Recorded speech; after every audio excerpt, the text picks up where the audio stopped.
Hello ladies and gentleman, welcome back to our channel.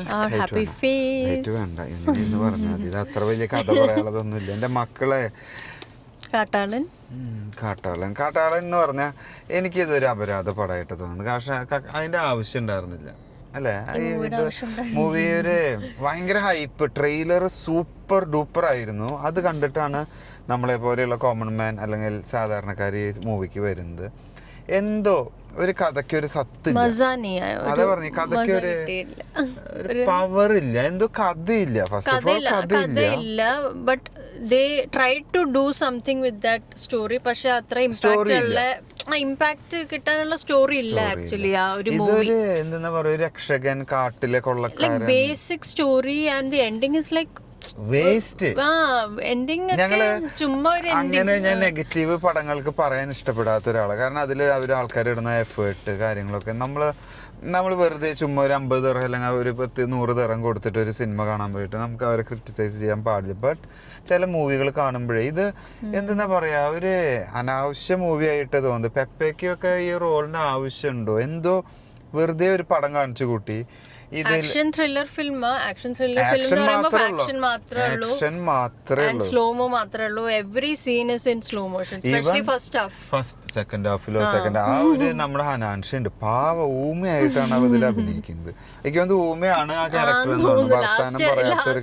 ഞാൻ പറഞ്ഞു ചിലപ്പോ ഊമയായിരിക്കും അതാ ഡയലോഗ് കിട്ടാൻ എനിക്ക് തോന്നിയത്. കാരണം അങ്ങനെ ചെയ്യിക്കരുതായിരുന്നു. കാരണം പടത്തിൽ ഒരു സ്റ്റോറി ലൈൻ ഇല്ല. പടത്തില് പാട്ടൊക്കെ എന്തോ ഒരു വൃത്തിയായിട്ട് ഒരു ആവശ്യമില്ലാത്ത പാട്ട്, ഒരു പാട്ട് കുത്തിക്കേറ്റിയേക്ക. പിന്നെ ഇവർക്ക് ഡയലോഗുകളല്ല, വെറും ആക്ഷൻ ആംഗിൾസ്. എനിക്ക് തോന്നുന്നു ഒരു റീൽസ് ഷൂട്ട് ചെയ്ത് വന്ന പോലെ angles, action angles. Dialogue is also like one line dialogue ഒക്കെ മീൻസ് ഒരു മാസ് ഡയലോഗ്, ഒരു 2 ലൈൻ ഡയലോഗ് മാത്രമേ ഉള്ളൂ. ഈവൻ ഫോർ ദി ഹീറോ ഒരു 5 ഡയലോഗ് അടിച്ചിട്ട് ബസ്, ദാറ്റ്സ് ഇറ്റ്. പടം മുഴുവൻ എനിക്ക് തോന്നുന്നത് ഒരു 10-100 ഡയലോഗ് അല്ല 50 ഡയലോഗിന്റെ ഉള്ളിൽ പടം ഒതുങ്ങിയിട്ടുണ്ടാവും. പിന്നെ വെറും അടിപിടി, പൊടിപൂരം സീൻ, അങ്ങനത്തെ full chasing scene, that's it. ഇത് ബേസിക്കലി നടക്കുന്നത് ഒരു കാട്ടുകൊള്ളക്കാര്, അതായത് ഈ ആനക്കൊമ്പ് വേട്ടക്കാരുടെ ഒരു കഥയാണ്. അതുമായി റിലേറ്റ് ചെയ്തിട്ട് ഒരു ബിൽഡപ്പിൽ പോകുന്ന സ്റ്റോറി. അങ്ങനെ പോയിട്ട് പിന്നെ അവിടെ ഒരു പ്രശ്നങ്ങൾ ഉണ്ടാവുന്നതും ഒരു ഗ്യാങ് വാറും അതൊക്കെ. പക്ഷെ ഗ്യാങ് വാർ എന്നൊക്കെ പറഞ്ഞ് ഈ ഗ്യാങ്ങിൽ എന്ത് പ്രശ്നം ഉണ്ടായെന്ന് വെച്ചാൽ ഗ്യാങ് ആകെ 4 പേരുള്ളൂ. ഒരു ഗ്യാങ് 4, അപ്പുറത്ത് ഗ്യാങ്ങിൽ 3. അത് വെച്ചിട്ടൊക്കെ വാറ. പക്ഷെ അതാണ് വർക്കൗട്ട് ആവാത്തത്.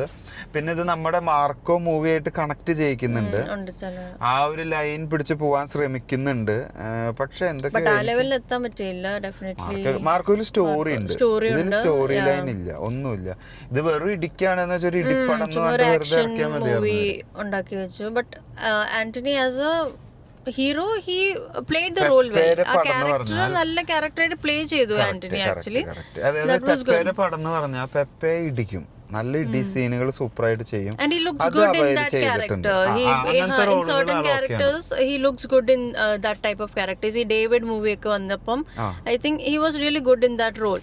അതുപോലെ തന്നെ ഈ മൂവിക്കകത്തും he is playing a good role. Character എന്നല്ല, പക്ഷെ ഒരു സ്റ്റോറി ലൈനും എല്ലാം പ്രോപ്പർ ആയിട്ട് വന്നില്ല. So overall I think the film is not that good. Below average. ഇതൊരു OTT മൂവി മാത്രം. ഇത് തിയേറ്റർ മൂവി ആയിട്ട് എനിക്ക് തോന്നുന്നില്ല. OTT മൂവി ആയിട്ട് നമുക്ക് കൺസിഡർ ചെയ്ത് പോയാൽ കുഴപ്പമില്ല. ലാസ്റ്റ് ആക്ഷൻ സീൻ ഒക്കെ ആകുമ്പോഴത്തേനും നമ്മൾ തന്നെ ഇത് തീരത്തില്ല എന്നൊക്കെ തോന്നുന്നു. Because the action scene is just going on. That's it. Directed by Paul George. Produced by Sharif Mohammed. Story ആളെന്ന് ഞാൻ തോന്നുന്നു. Yeah. സ്റ്റോറിയും ഷെരീഫ് മുഹമ്മദ്. ഷെരീഫ് ഞാനോ? Story I'm not sure. No, directed by Paul George and written by Paul George himself. അങ്ങനത്തെ കഥ എഴുതരുത് കൂട്ടാ, please. നമ്മൾ ഒന്നല്ലെങ്കിൽ തിയേറ്ററിൽ പോയിരുന്ന് കാണുമ്പോൾ ഈ ട്രെയിലർ ഇത്ര ബിൽഡപ്പ് കൊടുത്തിട്ട് മൂവി ഇങ്ങനെ ആവുമ്പോൾ ഭയങ്കര ബുദ്ധിമുട്ടാണ്. And the main character Anthony Pepe is playing. Then we have Sunil Jagdish also, the actor. Then we have Kabir Duhan Singh. He's a North Indian Bollywood. He's the one. Okay. Right. അങ്ങനെ ഒരു പടം. So അങ്ങനെ പിന്നെ ഹനാൻഷാനെ വെറുതെ കൊണ്ടുവന്നിട്ടേക്കാണ്ടിരിക്കാനായിട്ട് ഒരു കഥ. All together ഒരു average. സത്യം പറഞ്ഞാൽ ഞങ്ങൾ ഈ റിവ്യൂ പറയാൻ വേണോ വേണ്ട എന്തെന്ന് പറയാം, എങ്ങനെ ഒരു കഥ മോശമായിട്ട് പറയാൻ പറ്റുക? എന്തെങ്കിലും ഒരു പ്ലസ് ഉണ്ടെങ്കിൽ നമുക്ക് അതെങ്കിലും പറയാമായിരുന്നു. ഇത് ഇഷ്ടപ്പെട്ടില്ല. ഓൾ ടുഗദർ ഇതാണ് ഞങ്ങളുടെ ഒരു ചെറിയ റിവ്യൂ. ഈ വീഡിയോ വലിച്ചു നീട്ടുന്നില്ല. നിങ്ങൾക്ക് ഇഷ്ടപ്പെട്ടു? Did you guys watch the movie? Let us know. Comment. നിങ്ങൾക്ക് എത്ര പേർക്ക് ഇത് ഇഷ്ടപ്പെട്ടു? എന്താണ് നിങ്ങളുടെ അഭിപ്രായം? What is your review? Yeah, let us know. So that's it. Thanks for watching. See you next time. Bye.